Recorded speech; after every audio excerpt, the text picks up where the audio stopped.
안녕하세요. 저는 최근 특별한 결혼식을 올린 새신랑입니다. 다들 인생에서 한 번씩 꼭 거쳐가야 되는 게 바로 결혼이잖아요. 저는 남들과는 다른 정말 특별한 결혼식을 했다고 자부할 수 있어요. 제가 아내를 알게 된 건 아내의 언니, 즉 제 처형 덕분인데요. 처형은 저와 고등학교 동창으로 예전부터 알고 지내던 지인이었어요. 사실 처형이 된 도연이와 저는 한때 매일 붙어 다녀서 주변에서 사귀냐고 소문이 날 정도로 친했었죠. 그러다 도연이가 일진 친구와 크게 다투는 일이 생겼고 덩달아 친구들과도 사이가 금세 멀어지고 말았습니다. 야, 너 입 함부로 놀리고 다니지 마. 재수없으니까. 저기 미쳤나? 야, 너 말 다 했어? 이거 진짜 정신 나간 놈 아니야. 네 일도 아닌데 네가 왜 신경 쓰고 난리야? 그럼 죄 없는 친구 괴롭히는 게 정상인 거냐? 내가 애를 때리기로 했어. 뭘 했어? 나 아무것도 안 했어. 없는 말 지어내서 소문내고 다녀놓고 아무 말도 안 했다고? 너는 진짜 상종할 가치가 없다. 너네도 얘네랑 같이 다닐 거냐? 그래. 그럼 그렇게 하던지 말던지. 요즘 애들 말로 하면 일진이라고 하죠. 같이 지내던 친구들 중에 소위 말하는 일진 짓을 하고 다니는 애가 한 명 있었어요. 그 애는 죄 없는 애들 괴롭히고 다니는 게 일상이었고 그 당시 도연이는 항상 그 친구를 마음에 안 들어 했었어요. 일진 친구는 이번에도 헛소문을 내면서 한 아이를 괴롭히고 있었고 결국 참다 도연이가 폭발을 해버린 거예요. 성격이 불의를 보면 못 참는 성격이었던 도연이는 일진 친구에게 당당히 맞서 싸웠고 괴롭힘을 당하던 친구의 편에 서고 말았죠. 그렇게 도연이를 따라 일진 친구에게 한마디 해주고 싶었지만 속으로만 삭힐 수밖에 없었어요. 왜냐면 일진 친구는 저희 아빠 상사의 아들이라 밉보이면 절대 안 되는 사이였거든요. 그렇게 멀리 지내면서 고등학교 졸업하고도 계속 못 만나고 있었어요. 도연이가 어떻게 사는지 궁금하긴 했지만 소식을 알 길은 없었죠.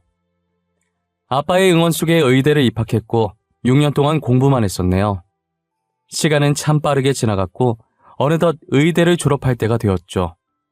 운 좋게 성적이 좋아 인턴 후 성형외과 레지던트가 되었고 전공의 과정을 마치자마자 규모가 큰 성형외과에서 펠로우를 지낼 때였습니다.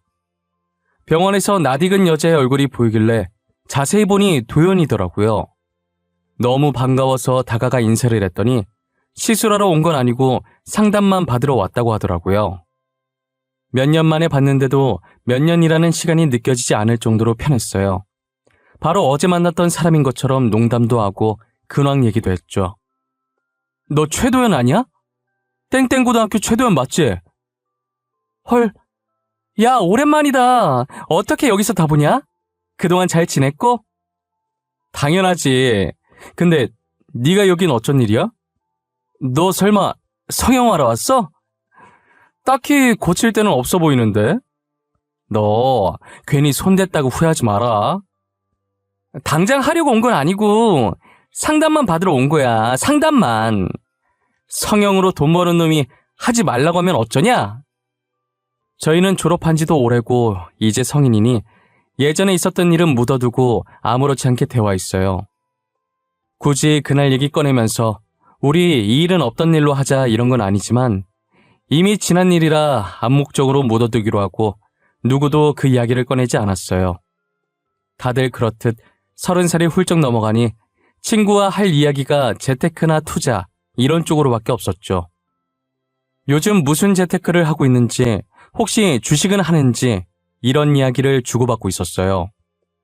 투자 쪽으로 말하다가 자연스럽게 부동산 얘기가 나오게 됐어요. 부동산에 투자해서 돈 버는 애들은 진짜 뭘까? 어디서 정보를 빼오는 거지? 나도 부동산 투자 해보고 싶은데. 야, 부동산 얘기 나와서 하는 말인데 너 혹시 부동산 계약권 있냐? 만약에 있으면 하지 마라. 그거 지금 안 하는 게 좋다.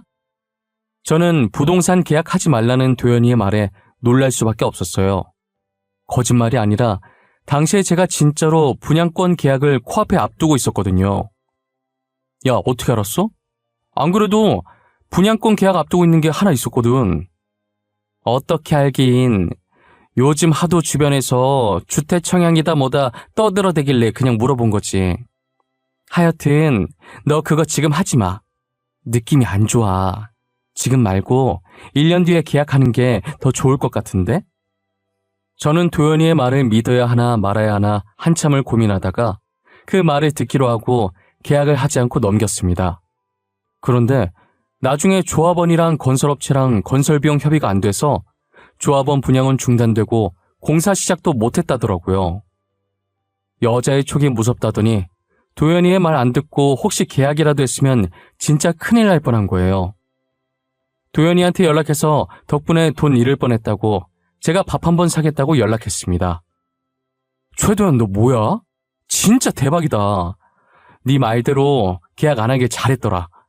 그거 지금 건설비용 협의 안 돼서 분양 중단되고 공사 시작도 못하고 있대.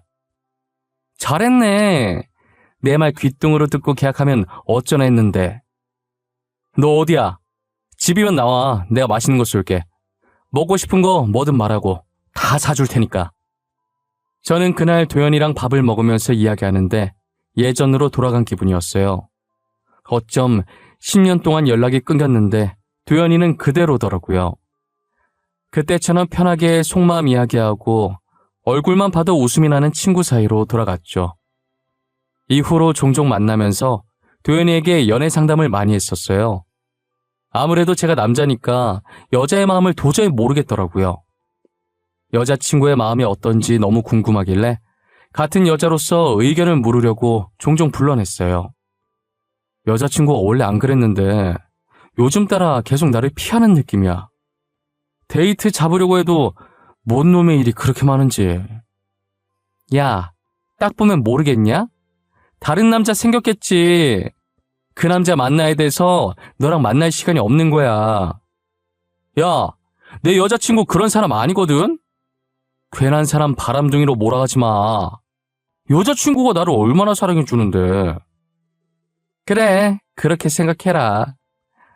아우, 여기 치킨 맛있다. 단골 손님 해야겠는데? 어떻게 아는 건지 여자친구가 바람을 필 때마다 도연이는 이상하리만큼 잘 맞추더라고요.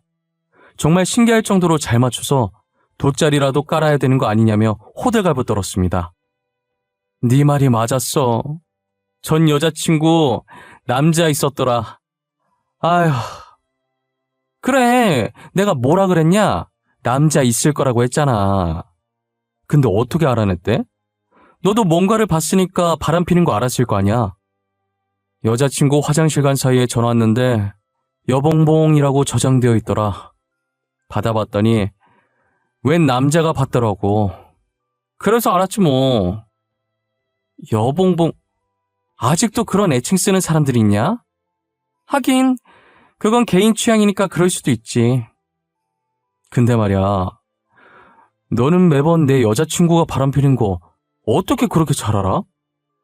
그야, 너랑 대화하는 거나 너한테 하는 행동이 어떤지만 들어도 바람 피우는 거 단번에 알 수 있겠던데 그냥 네가 눈치가 없어서 모르는 거야. 아, 그런가? 근데 나는 왜 항상 이런 식일까? 나는 정말 잘해주는데 뭐 때문에 여자친구들이 바람을 피는 거지? 왠 줄 알아? 그건 네가 호구라서 그런 거야. 눈치는 더럽게 없지. 해달라는 거 다 해주지. 그러니까 바람을 피는 거라고. 어차피 바람 펴도 네가 호구라 모를 테니까. 연애란 정말 어렵다. 나도 이제 그런 사람 말고 정말 괜찮은 사람 만나고 싶어. 야, 내가 우리 동생 소개시켜줄까? 내 동생 진짜 괜찮아. 나랑 완전 반대야. 나는 좀 털털하고 그렇잖아.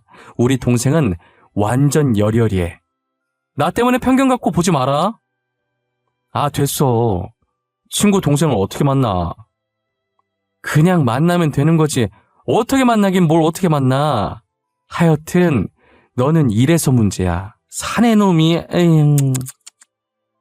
저는 처음에 친구의 동생이라는 사실 때문에 만나기가 그렇더라고요. 조심해야 할 것도 많고 신경 써야 할 것도 많을 것 같아서 선뜻 소개를 받겠다는 말을 못했어요. 앞으로도 동생 소개해준다고 하면 안 받을 생각이었는데 그 뒤로 도연이가 저랑 만날 때마다 지금의 아내를 데리고 나와서 인사를 시켜주는 거예요. 안녕하세요. 동생 최서영입니다. 아, 안녕하세요. 저는 강지훈입니다. 언니가 잡은 약속인데 제가 이런 자리에 나와도 되는지 모르겠어요. 언니가 가자고 해서 오긴 했는데 눈치 없이 나온 건 아닌가 싶고. 아니에요. 괜찮아요. 잘 오셨어요. 너네 뭐냐? 진짜 어색해. 정말 가증스러워서 온몸에 소름이 다 끼친다. 강지훈, 최서영, 너네 평소처럼 행동해. 평소처럼. 이게 다 누구 때문인데 가증스럽대. 조용히 하고 뭐 먹을지나 정해. 지금의 체형이 되어버린 도연이는 진심으로 저와 자신의 동생을 엮어줄 생각이었던 것 같아요. 한동안 여동생을 계속 데리고 나오고 분위기를 풀어주려고 노력도 했어요. 그렇게 몇 번 만나면서 덕분에 아내와 자연스럽게 친해졌고 연인 사이가 되었어요. 제가 강남 성형외과 의사다 보니 가만히 있어도 주변에서 이쁜 여자들을 많이 소개시켜주더라고요. 거절을 잘하지 못하는 성격이라 식사 자리는 참석하는 편인데 다들 제 직업만 좋아했지 저에 대해서는 궁금해하지도 진심으로 저를 바라봐 주지도 않았어요. 오로지 월급, 집안 이런 것만 물어보더라고요. 하지만 아내는 다른 여자들과 달리 착하고 꾸밈 없고 돈을 바라지 않는 여자였죠. 이런 여자는 처음이라 더 빠져들었던 것 같아요. 아내를 놓치면 두고두고 후회할 것 같은 생각에 저는 만난 지 6개월 만에 결혼을 밀어붙였어요. 아내는 이렇게 빨리 결혼 이야기가 나올지 몰랐는지 많이 당황해 하더라고요. 자기야, 우리 이번 연도 지나기 전에 결혼하자. 응? 결혼? 우리 만난 지 이제 겨우 6개월밖에 안 됐는데 벌써 결혼? 왜? 자기는 나랑 결혼하기 싫어? 아니, 그런 건 아닌데 그래도 좀 더 만나면서 서로에 대해 알아가고 천천히 결혼하는 게 더 낫지 않아? 6개월은 많이 이른 거 아니야? 결혼하면서 알아가도 되지 않아? 연애 오래 한 커플도 안 맞아서 이혼하는 게 결혼이야. 나는 연애 기간은 그렇게 중요하지 않다고 봐. 그리고 난 자기 놓치면 영영 후회할 것 같아. 아내는 제 말에 골똘히 생각하는 것 같더니 그러자고 하더라고요. 대신 결혼 전에 무조건 같이 살아보자고 하길래 흔쾌히 알겠다고 했어요. 그렇게 저희는 상견례를 하고 결혼 날짜까지 잡은 후에 아내 말대로 먼저 신혼집을 꾸렸어요. 저희는 같이 살면서 서로가 더 좋아졌고 이렇게 잘 맞을 수가 없다며 하늘이 이어준 인연이라고 했어요. 3개월 정도 살다가 결혼식 날짜가 한 달 정도 남았을 때부터 저희는 결혼식 준비로 정신이 없었어요. 하필이면 저희 병원에 갑자기 예약 환자들이 많이 들어와서 제 근무 시간을 뺄 수가 없을 정도였어요. 할 수 없이 장모님과 아내가 저 대신해서 모든 준비를 해주었어요. 미안해. 단체로 날이라도 잡았는지 갑자기 예약이 많이 들어와서 시간을 뺄 수가 없네. 아니야, 괜찮아. 그래도 한가한 것보다 바쁜 게 낫지. 결혼 준비는 엄마가 내가 알아서 할게. 오빠는 걱정하지 말고 일 열심히 해. 진짜 미안해. 장모님께도 죄송하다고 전해줘. 알겠지? 알겠어요. 진짜 여기 걱정은 하지 마. 괜히 딴 데 신경 썼다가 수술 잘못하면 어떻게 할 거야. 오빠는 병원 생각만 해요. 신랑 없이 혼자 준비하면 서운할 만도 한데 아내는 전혀 서운한 내색 없이 오히려 제 걱정을 했어요. 정말 아내를 알면 알수록 내가 어떻게 이런 여자를 만났는지 놀랍고 소개시켜준 도연이한테 너무 고마웠어요. 도연이는 무슨 일을 하는지는 모르지만 항상 바빠 보였거든요. 그래도 동생 결혼식이라고 바쁜 시간 쪽에서 틈틈이 저희 결혼 준비를 도와줬어요. 결혼 준비를 마치고 아내가 대뜸 부산으로 여행을 가겠다고 하는 거예요. 요즘은 결혼 전에 신부 친구들끼리 모여서 브라이덜 샤워라는 걸 한다면서 말이에요. 오빠, 이제 결혼 준비도 어느 정도 다 끝났고 나 친구들이랑 부산에 놀러 갔다 와도 돼? 부산? 갑자기 부산은 왜? 사실 요즘 2년 동안 여행도 제대로 못 갔는데 이번에 결혼 기념으로 친구들이랑 가까운 부산이라도 가고 싶어서 친구가 브라이덜 샤워 해야 된다면서 부산 해변가 앞에 멋진 호텔을 예약해줬거든.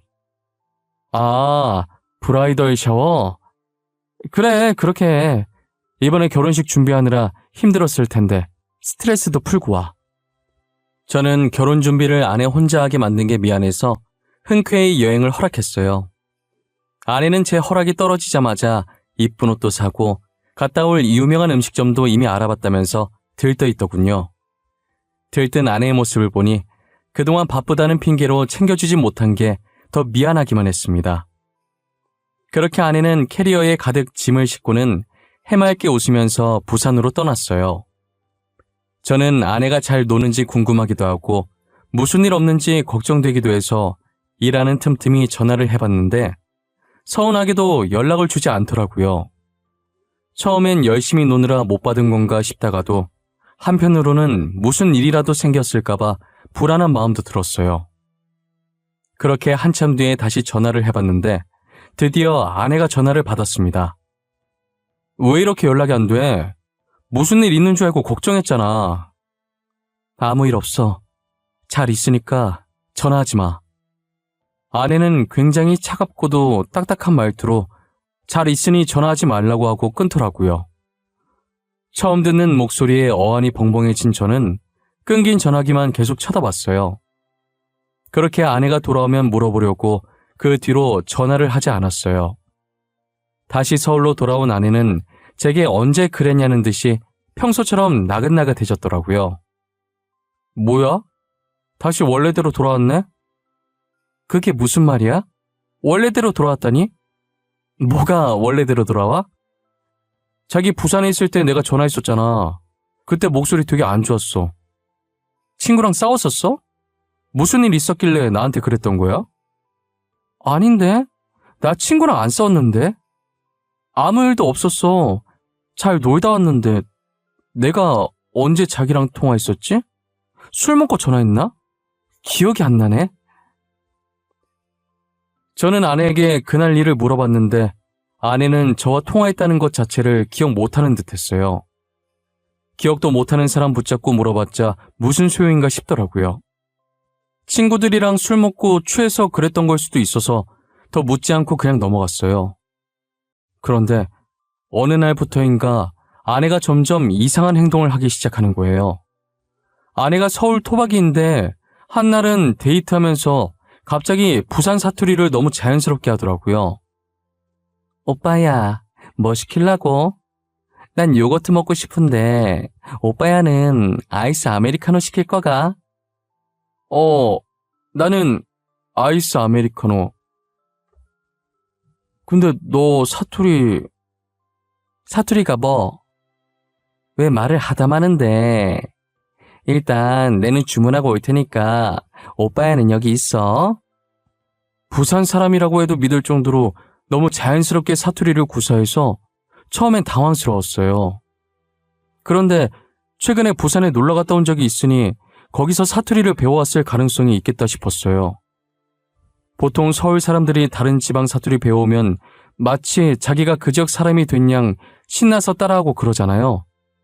저는 단순하게 그 정도로만 생각해서 대수롭지 않게 생각하고 말았죠. 사투리는 그렇다 치고 아내는 장난기가 진짜 없는 여자였는데 최근 들어 평소와 다르게 장난도 많이 치고 가끔은 어린아이같이 굴기도 하더라고요. 살다 보면 사람 성격이 바뀔 수도 있는 거라 크게 신경 쓰진 않았는데 제일 이상한 건 자신이 그런 행동을 했다는 걸 전혀 기억하지 못한다는 게 문제였습니다. 자기 요즘 기분 좋아 보이네? 장난도 잘 치고. 장난? 내가 오빠한테 장난을 쳤나? 언제? 너 기억 안 나? 내 어깨 툭툭 치더니 내가 돌아보면 손가락으로 볼을 찌르질 않나. 혼자서 농담하고 재밌다고 깔깔 웃으면서 박수치고 그랬었잖아. 내가 그랬다고? 진짜? 그랬는데? 기억이 아예 안 나? 기억 안 나는데? 내가 요즘 자주 깜빡깜빡해. 신경 쓰지 마. 우리 오늘 저녁 뭐 먹을까? 아내는 제 물음에 자신이 요즘 들어 계속 깜빡한다면서 신경 쓰지 말라고 하더니 대화 주제를 바꾸더라고요. 신경 쓰지 말라고 했는데 제가 자꾸 캐물으면 아내도 화가 날 것 같아서 더 이상 묻지 않았어요. 결혼 전에 준비할 게 많으니 얼마나 스트레스를 많이 받으면 저러나 싶었죠. 아내는 결혼식 때 입을 드레스와 결혼식장 그리고 스튜디오까지 혼자 도맡아서 예약을 했어요. 혼자서 이 많은 것을 다 했으니 스트레스 받을 만했죠. 결혼식까지 2주 정도 남았을 때 청첩장이 전부 만들어졌고 아내는 지인들을 만나 청첩장을 나눠주고 다녔어요. 그런데 결혼을 앞둔 시점에 아내 컨디션이 급격하게 나빠지더니 안색도 안 좋고 식은땀까지 흘리면서 몸살 증세를 앓더라고요. 저는 병원을 가자고 했는데도 아내는 고집을 부리며 병원에 가질 않았어요. 진통제를 먹고 한숨 자면 괜찮을 거라고 하면서 버텼어요. 아내가 저 대신 결혼 준비하느라 스트레스를 많이 받아서 그런 것 같아 너무 미안했어요. 결혼 날짜는 점점 다가오는데 아내는 나아질 기미가 안 보였어요. 세영아, 우리 결혼 말이야. 며칠만 미룰까? 너 낳고 나면 그때 결혼식 올리자, 응? 아니야, 뭐하러 그래. 이미 청첩장도 다 돌렸는데. 나는 괜찮아. 그냥 원래 날짜대로 하자. 나는 네가 걱정돼서 그러지. 괜찮아. 괜히 나 때문에 일 번거롭게 만들지 마. 날짜 미루면 식장이며 드레스며 예약 변경할 게 한둘이 아니잖아. 저는 아내의 고집을 꺾을 수가 없었고 결혼식을 예정대로 치렀어요. 결혼식 당일 저는 식이 시작되기 30분 전에 지인들을 만나 인사를 했어요. 그런데 이상하게 아내가 신부 대기실에 앉아 있는데도 친구들이 한 명도 보러 오지 않더라고요. 이상한 생각이 들어서 아내 상태를 살피고 대기실 밖으로 나가봤어요. 아내의 친구로 보이는 사람들이 대기실 앞에 있었는데 들어가진 않고 자기들끼리 속닥거리더라고요. 쟤 결혼 못할 줄 알았는데 그래도 결혼하네? 내 말이 심지어 남편 될 사람이 성형외과 의사라더라. 그것도 강남에 있는 성형외과. 나도 의사랑 결혼한다길래 신기해서 보러 왔다니까. 보통은 친구들이 들어가서 축하한다고 잘 살라고 덕담을 할 텐데 저렇게 자기들끼리 속닥거리는 게 정말 의아했어요. 표정을 보니 아내와 친한 것 같지 않아 보이는데 재미난 구경이라도 온 듯해 보였죠. 저는 얼핏 들리는 대화 내용에 얼굴을 찡그리며 그들을 쳐다봤어요. 뒤에 있던 장모님을 발견하게 됐는데 장모님이 그들을 붙잡고 있더라고요. 어머, 너 주은이 아니니? 살을 왜 이렇게 많이 뺐어? 못 알아볼 뻔했잖니. 아유, 어머니도 참 그 정도까진 아니에요. 아니야, 진짜 많이 빠졌어. 길거리에 마주쳤으면 못 알아보고 지나쳤을 거야. 아, 그래요? 아, 그런데 서영이는 어디 있어요? 신부 대기실에 있죠? 제가 서영이 얼굴을 아직 못 봐가지고. 아, 맞다, 다윤아. 너희 어머니께서 김치 보내셨더라. 맛있게 잘 먹고 있다고 전해줘.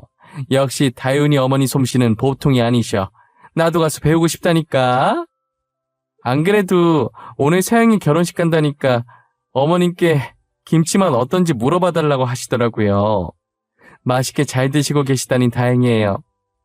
그런데 어머님, 곧 식 시작해서 잠시 서영이 보러. 아유, 내 정신 좀 봐. 내가 너네 어머님 드리려고 홍삼 세트 사뒀었는데 깜빡하고 안 가지고 왔네. 장모님은 평소 아내와 친하게 지냈던 친구들을 붙잡고 계셨어요. 아내 친구들이 신부 대기실로 들어가고 싶어 했지만 장모님이 계속 말씀을 거시는 통에 이러지도 못하고 저러지도 못하고 발망동동 구르고 있더라고요. 장모님은 아내 친구들을 보내줄 마음이 없는지 친구들이 아내에게 가보겠다고 하는데도 계속 말을 거셨어요. 결국 그러다 결혼식이 시작됐고 친구들은 끝끝내 신부 대기실에 들어가지 못했어요. 저는 결혼식이 시작되고 먼저 입장을 해 줄에서 앞에 서 있었고 곧이어 아내가 장인어른의 손을 잡고 입장하더라고요. 아내는 걸어오다가 제 쪽을 쳐다봤는데 저와 눈이 마주치자마자 갑자기 정신을 잃고 쓰러지는 거예요. 서영아, 서영아, 정신 좀 차려봐. 내 목소리 들려? 오빠, 나 너무 갑갑해. 가까이 가서 아내를 살피는데 아내가 동공이 풀려있고 다행히 숨은 쉬는데 답답한 듯 가슴을 움켜잡더라고요. 그러다 갑자기 식장문이 열리더니 빨간 옷을 입은 무당이 등장하는 거예요. 장구를 치며 무어라 이야기하는데 그 모습이 흔히 드라마에 등장하던 굿하는 장면과 흡사했어요. 무당이 아내에게 다가오자 쓰러져 있던 아내가 갑자기 눈을 뜨더니 무당을 째려보더라고요. 저는 소름 끼치는 모습에 무슨 일인가 싶었고 하객들도 갑자기 벌어진 일에 수군거리기 바빴어요. 무당은 제 아내를 보더니 대뜸 소리를 지르는 거예요. 썩 꺼지지 못하겠느냐? 남의 몸에 기생하고 있으면 내가 못 찾을 줄 알았더냐?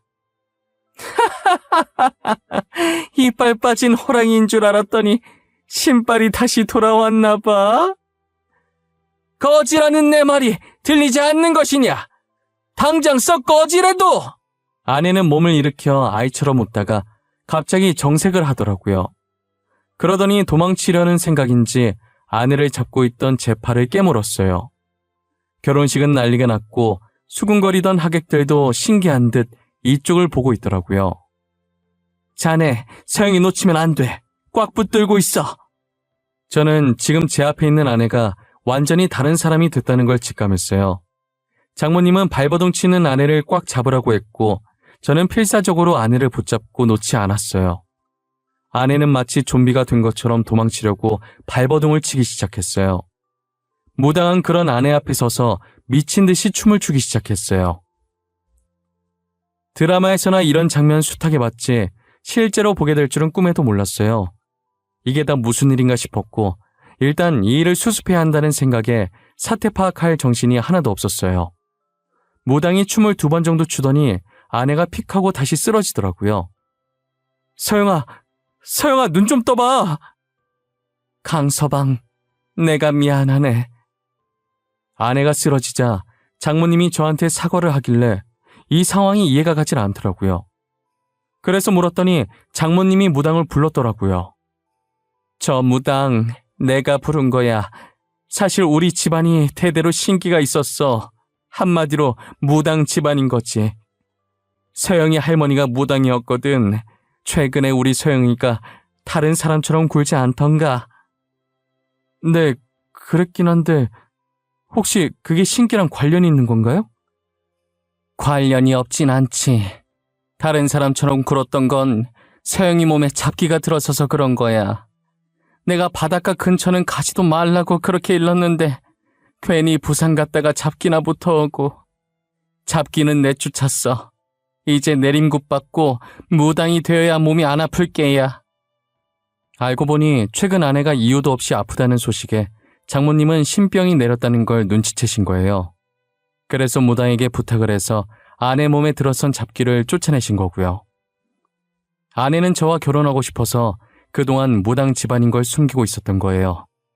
안 그래도 예비 처형인 도연이가 평소에 신기 있는 사람처럼 예언하거나 남에 대해 잘 맞추고는 했었는데 이렇게 대대로 내려오는 무당 집안일 줄은 꿈에도 몰랐어요. 무당은 모두가 보는 앞에서 굿까지 하고 내려갔습니다. 주례사는 생략한 뒤 간단히 반지만 교환해 급하게 결혼식을 끝냈어요. 그렇게 아내는 결혼식장에서 내림굿을 받고 무속인이 되었어요. 신혼여행을 갔다 와서 인사를 드리러 본가에 방문했는데 저희 어머니께서는 몸져 누워 있으시더라고요. 아무래도 결혼식 충격으로 몇 날 며칠을 알아 누우신 것 같았어요. 아이고, 무당이 웬 말이야. 우리 기독교 집안에 무당이 웬 말이냐고. 하필 골라와도 저런 애를 골라와서는. 에휴. 무당이면 뭐 어때서 그래요? 무당이면 뭐 어때? 이게 말이 된다고 생각하냐? 너는 결혼식장에서 제 꼬라지 못 봤어. 사탄이야, 사탄. 사람 보고 사탄이라니요. 말이 너무 심하신 거 아니에요? 사람 앞에 두고 그렇게 얘기하는 거 아니에요. 됐다. 제 편 들 거면 나가. 나는 제 얼굴도 보고 싶지 않으니까 우리 집에 발도 못 들이게 해야지 원. 보다시피 저희는 기독교 집안인데 가족 중에서도 저희 어머니가 독실한 기독교 신자셨어요. 결혼식장에서 아내의 모습을 보고 어머니는 사탄이라며 대놓고 싫어하셨어요. 어머니 친구들한테 이런 모습 보인 것도 엄청 속상해 하시더라고요. 어머니가 혹시라도 아내한테 시집살이라도 시킬까봐 일부러 시댁과 최대한 멀리 신혼집을 구했어요. 그리고 아내가 어머니와 만나는 일이 없도록 중간에서 많이 노력하고 있어요. 아내는 그 이후로 아프지도 않았고 오히려 전보다 더 활기차게 다니고 있어요. 현재 아내는 장모님이 잘 아는 무당을 통해 무교 지식을 공부하고 있고 장모님과 함께 여러 산을 왔다 갔다 하며 기도를 드리러 다니느라 바쁩니다. 결혼식장에 왔었던 같은 병원 동료 의사가 결혼식 이후로 계속 제게 장난을 치더라고요. 나중에 아내가 질려서 바람 피고 싶어도 아내 때문에 바람은 꿈도 못 꾸겠다고 하면서요. 야, 너는 결혼 생활 질려서 바람 피고 싶어도 재수 씨가 있어서 바람은 절대 못 피겠다. 누구랑 있는지 다 알 거 아니야. 야, 내가 바람 왜 피냐? 우리 와이프 무당이라 주위 사람들한테 눈총 받아서 그렇지 됨되면은 되게 괜찮은 사람이거든? 착하고 내조도 잘해. 와이프 무당 아니라도 바람 필 생각이 없어 임마. 저는 사주팔자나 무당을 믿지 않는 사람이었지만 아내를 통해 다시 한번 생각하게 됐어요. 앞으로 몸이 약한 아내가 힘들어하지 않도록 제가 옆에서 응원하고 지켜보려고 해요. 제 사연을 아내가 들을지는 모르겠지만 해주고 싶은 말이 있어요. 서영아, 너가 무당이든 아니든 내 아내라는 건 변함없어. 내가 늘 옆에 있으니까 사람들 시선이 안 좋다고 해서 절대 기죽지 마. 항상 지금처럼 힘들 땐 서로에게 기대며 남은 인생 같이 늙어가자. 제 사연 들어주셔서 감사합니다.